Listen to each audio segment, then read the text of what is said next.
ဟုတ်ကဲ့မင်္ဂလာပါ J6 ကနေပြီးတော့ကြိုဆိုပါရစေကျွန်တော်ဒီနေ့ပြောပြမယ့်အကြောင်းအရာကိုလူတွေတော်တော်များများသတိထားဖို့မယ်လို့ထင်ပါတယ်ကိုကစဉ်းစားနေတဲ့အရာခုခုပဲဖြစ်ဖြစ်ဝယ်ချင်နေတဲ့ပစ္စည်းတစ်ခုခုပဲဖြစ်ဖြစ်ကိုကစဉ်းစားနေတဲ့အချိန်မှာ social media တစ်ခုခုပေါ်မှာဒါနဲ့ပတ်သက်တဲ့ ads တွေတက်လာတာကိုမြင်တဲ့အချိန်မှာငါဖုန်းကငါပြောနေတဲ့ဟာတွေကိုခိုးပြီးတော့နားထောင်နေရလားဆိုပြီးတော့တစ်ခါတလေကြာရင်တော့လန့်ဘူးကြမယ်ထင်ပါတယ်အဲ့တော့ဒီနေ့ topic လေးကဖုန်းတွေကတကယ်ပဲလူတွေပြောတဲ့ဟာကိုခိုးပြီးတော့နားထောင်နေရလားဆိုတဲ့ဟာကိုမှန်မှန်ဒီနေ့လေ့လာကြည့်ရအောင်။ကဲပထမဆုံးဖုန်းတွေကတကယ်ပဲခိုးနားထောင်နေတာလားဆိုတာကိုမပြောခင်မှာကျွန်တော်တို့က technical ဘိုင်းကဖြစ်နိုင်လားဆိုတဲ့ဟာကိုစဉ်းစားရမယ်။ဥပမာဗျာကျွန်တော်တို့ကဖုန်းတစ်လုံးကို24နာရီ video record လုပ်တာဒါမှမဟုတ် voice record လုပ်ထားမယ်ဆိုလို့ရှိရင်ဘာဖြစ်မလဲဆိုတဲ့ဟာကိုအရင်ဆုံးစဉ်းစားရမယ်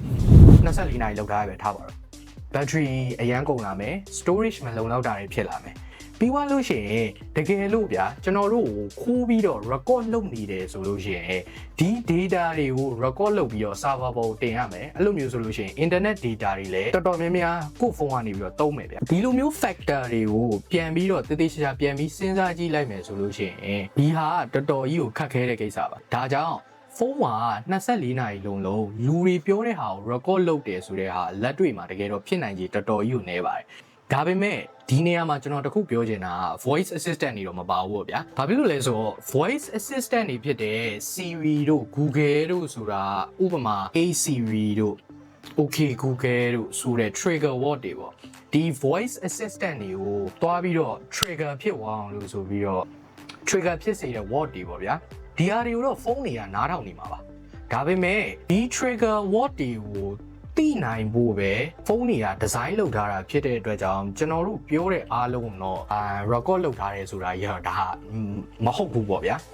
မဖြစ်နိုင်ဘူးပေါ့အဲ့ဒါဆိုလို့ရှိရင်ကြော်ညာတွေကဘာကြောင့်ဒီလောက်တောင်မှတီးတီးကြကြကြီးတက်နေတာလဲဆိုပြီးတော့မေးစရာဖြစ်လာပြီအဖြေကတော့ရှင်းပါတယ်social media platform တွေကကျွန်တော်တို့နေတဲ့တူကသုံးနေတဲ့ data တွေကိုမှတ်ထားတယ်ပြီးသွားရင်အဲ့ဒီဟာတွေကိုပြန်ပြီးတော့ကျွန်တော်တို့အပေါ်မှာအသုံးချနေရပါဥပမာဗျာကျွန်တော် search လုပ်ထားတဲ့အရာတွေပြီးသွားရင်ကျွန်တော် like လုပ်ထားတဲ့ post တွေပဲဖြစ်ဖြစ် video တစ်ပုဒ်ကိုဘယ်လောက်ကြာကြာကြည့်တယ်လဲဆိုတဲ့ attention span ဟာဒီ video တစ်ပုဒ်မှာဘယ်လောက်ရှိလဲပြီးသွားရင်ကျွန်တော်ရဲ့ location တို့ကျွန်တော်တို့ရဲ့ပတ်ဝန်းကျင်တငယ်ချင်းတွေเนาะ mutual friends ဆိုဘာလို့သူတို့ရဲ့စိတ်ဝင်စားမှုတွေကျွန်တော်တို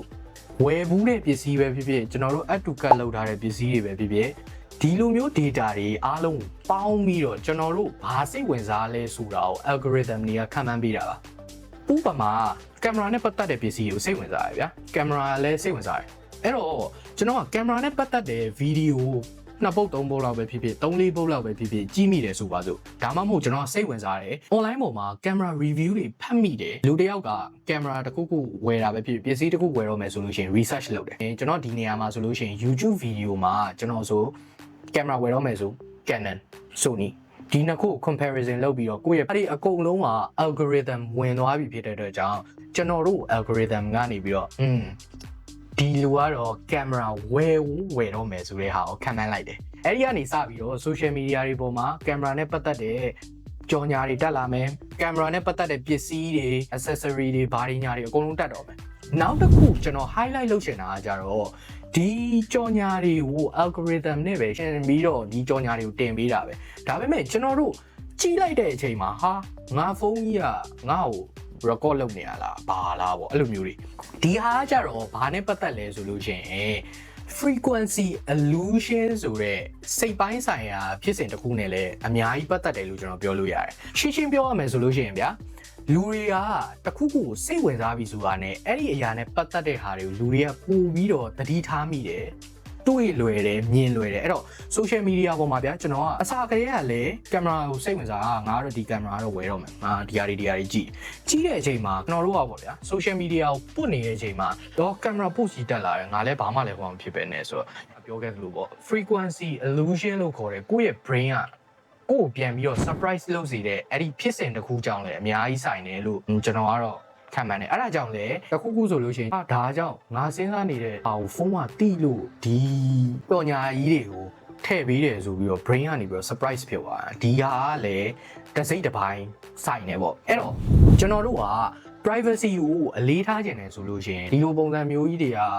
ကို့အတွက်စိတ်နှောက်ယှက်ဖြစ်စေတယ်ကို track လုပ်နေတယ်ကို stalker လုပ်နေတယ်လို့အဲ့ဒါလိုမျိုးကြီးမဖြစ်စေချင်ဘူးသဘောမကျဘူးဆိုလို့ရှိရင်လုပ်လို့ရတာတွေအများကြီးပါပဲကိုယ့်ရဲ့ privacy ကိုအလေးထားတယ်ဆိုလို့ရှိရင်မလိုအပ်တဲ့ apps တွေကိုဖြတ်တာတို့ application မှာ permission ပေးရတဲ့ဟာတွေကိုတည်တည်ချာချာစစ်ပြီးတော့ permission ပေးတာတို့ads personalization တွေပါတယ်ပိတ်ထားတာဒီလိုမျိုးပုံစံတွေကိုလုပ်ပြီးမယ်ဆိုလို့ရှိရင်ကိုယ့်ရဲ့ data privacy ကလည်းပို့ပြီးတော့လုံခြုံမှာပါကဲ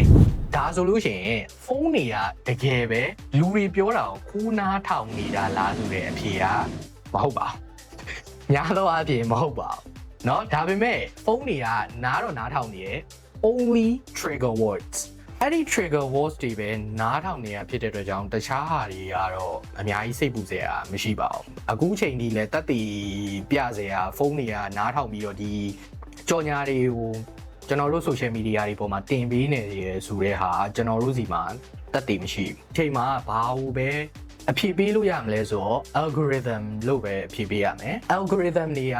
ကျွန်တော်တို့ရဲ့အကြောင်းတွေကိုကျွန်တော်တို့ထက်ပိုပြီးတော့သိတယ်ဆိုတာတကယ်မှန်ပါတယ်ကဲအဲ့တော့ဒီနေ့ဖုန်းတွေကခိုးပြီးတော့နားထောင်နေတာလားဆိုတဲ့အဖြေလေးကိုကျွန်တော်ပေးပြီးသွားပါပြီကျွန်တော်ရဲ့ content တွေကိုသဘောကျတယ်ကြိုက်တယ်ဆိုလို့ရှိရင်ကျွန်တော်ရဲ့ video လေးကို like လုပ်ပြီးတော့ channel လေးကိုလည်း subscribe လုပ်ပေးခဲ့ကြပါအောင်ကဲအဲ့တော့နောက်နေ့ကျရင်ပြန်ပြီးတော့တွေ့ကြမယ်တတာ